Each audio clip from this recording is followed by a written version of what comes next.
Welcome to the Awaken Magazine AI Conversations podcast with your hosts Micah and Aurora. Today's episode is based on our recent feature interview with Lané. The thoughts and opinions shared today are generated by AI and not by the publishers of Awaken Magazine itself. We often talk about answering the call, and it's usually, well, a metaphor. Right, it's a feeling and intuition. Exactly. But today, we're diving into a story where the call was quite literal. That involved a bird. A very persistent bird. Mm-hmm.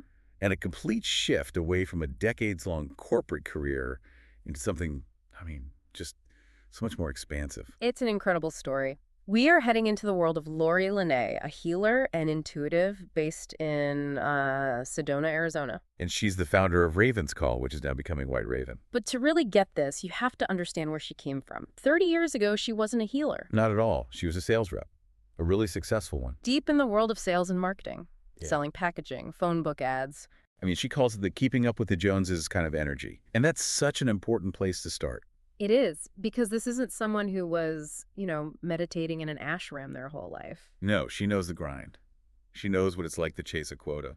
Which makes her transformation so powerful. We're going to get into how that happens. We'll look at the dark night of the soul, the physics of 432 hertz sound healing, and this idea of a new earth. It's all about old systems collapsing to make way for the new, both inside and out. So let's go back to the beginning. Santa Maria, California. And what's interesting is her origin story is almost defined by what wasn't there. Her parents weren't religious. No, they basically said, go find your own way. Yeah. Which sounds freeing, but for a kid, that's a lot. Oh, for sure. It created this kind of spiritual vacuum. And she really tried to fill it. At 11 years old, she's out there exploring everything. Methodist, Baptist, Mormon, Catholic. She even ended up in a Foursquare church where she learned to speak in tongues. She was really searching. But she kept hitting the same wall with all of them.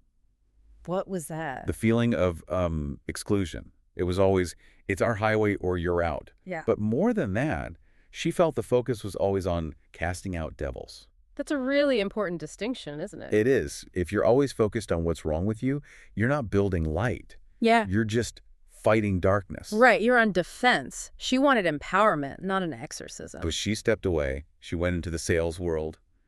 But that inner call, it doesn't just disappear. It just gets louder. And for her, a divorce became the catalyst. A classic pattern. A life disruption that forces you to look inward.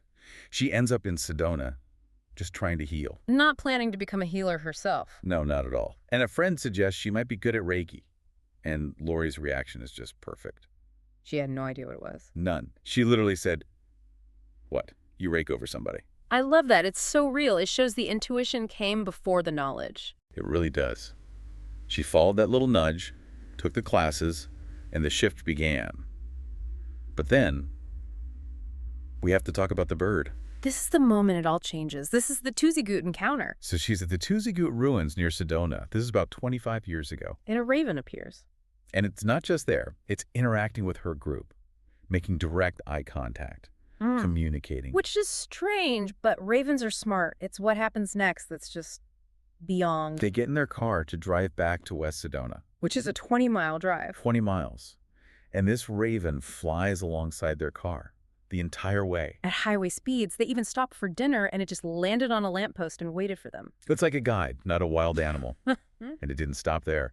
Back in Nevada, ravens started following her on her sales trips. The universe was not being subtle. Not at all. So she starts researching them.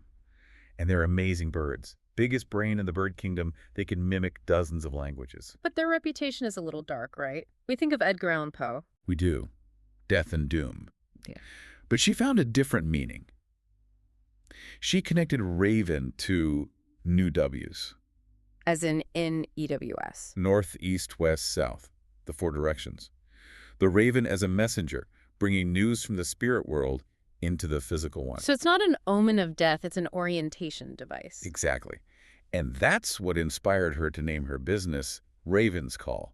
She's bridging the two worlds. Okay, so this is the part of the story where you'd expect everything to just fall into place. You would. The montage starts, the music swells. And she becomes a huge success overnight.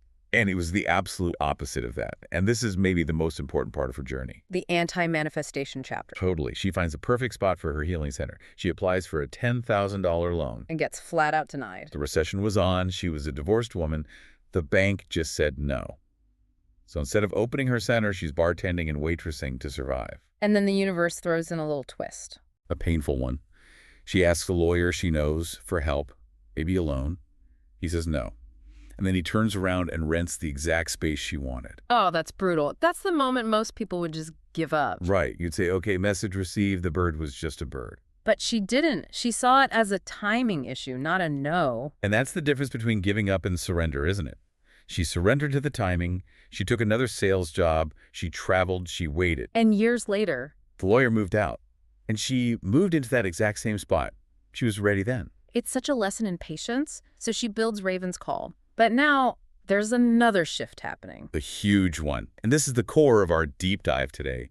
She's moving from the black raven to the white raven. And this wasn't an easy transition. It was born from a period of intense loss. Just devastating. She lost 14 loved ones in 1 year. 14. 11 friends and family, and 3 beloved pets. That's an avalanche of grief. It is. And one of those was her dear friend, Alex Ware.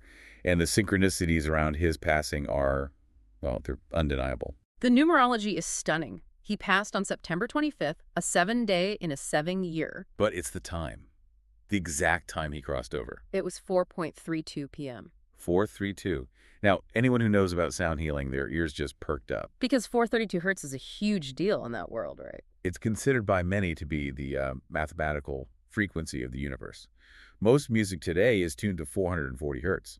But 432 hertz is said to resonate more with our natural biological rhythms. It's what Lori works with. So for her friend to leave at that exact time, it's like a message, a signature from the universe. It was a validation in the midst of her deepest grief, and it opened a door. A week later, he appears to her in a vision as a white raven. And then comes the external confirmation. She's at a spiritual fair. A medium who knows nothing about her stops her. This part is just wild. The medium basically says, you really shouldn't wear black anymore. You need to be the white raven. Just out of the blue. Completely. She even mentions some significant numbers, 108 for completion, 18 for life in the Hebrew tradition. But the core message was clear. The time for shadow work is complete. It's time to step into the light. The white raven. Which Lori sees as a symbol for global healing. For the new air, the new earth. It's about revealing what was hidden so it can be healed. It's not an end, it's a cleansing. Which brings us to her actual tools. She's using tuning forks. Yes, based on the principle of entrainment.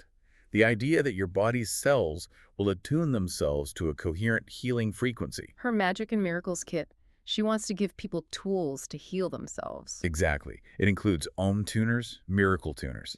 And she shares a powerful story about how that miracle tuner helped a loved one with stage 4 glioblastoma. It's really profound. And I was also struck by the story about the heavy metal detox. That started with her cat, Max. Right. She found this homeopathic product to detox him from lead and mercury, and it gave him 3 more years of life. But then she realized, as above, so below. Right. She started taking it herself. And was able to reduce her own thyroid medication. It just shows how everything is connected. Yeah. Helping another, being led directly to her own physical healing.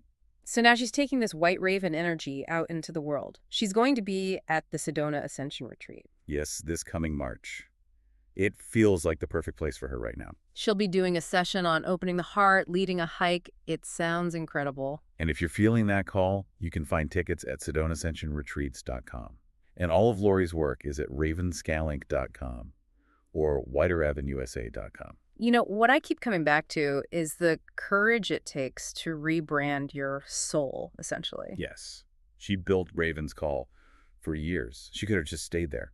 But she was willing to let it go, to become a beginner again. It's that ego death that's required for any real evolution, isn't it? You have to release who you were to become who you're meant to be. And that's really the question for all of us, you know? What's the black raven in our own lives that's ready to be shed? What would it feel like to step into that white raven frequency and to trust the process? To trust the wait. Remember that, lawyer. Just because your space is occupied right now doesn't mean it won't be yours when the time is right. Be sure to subscribe to the Awaken Magazine podcast on YouTube, Spotify, Apple Podcasts, and Amazon Music. Keep an eye on the sky. You never know when a message might be on its way. Until next time.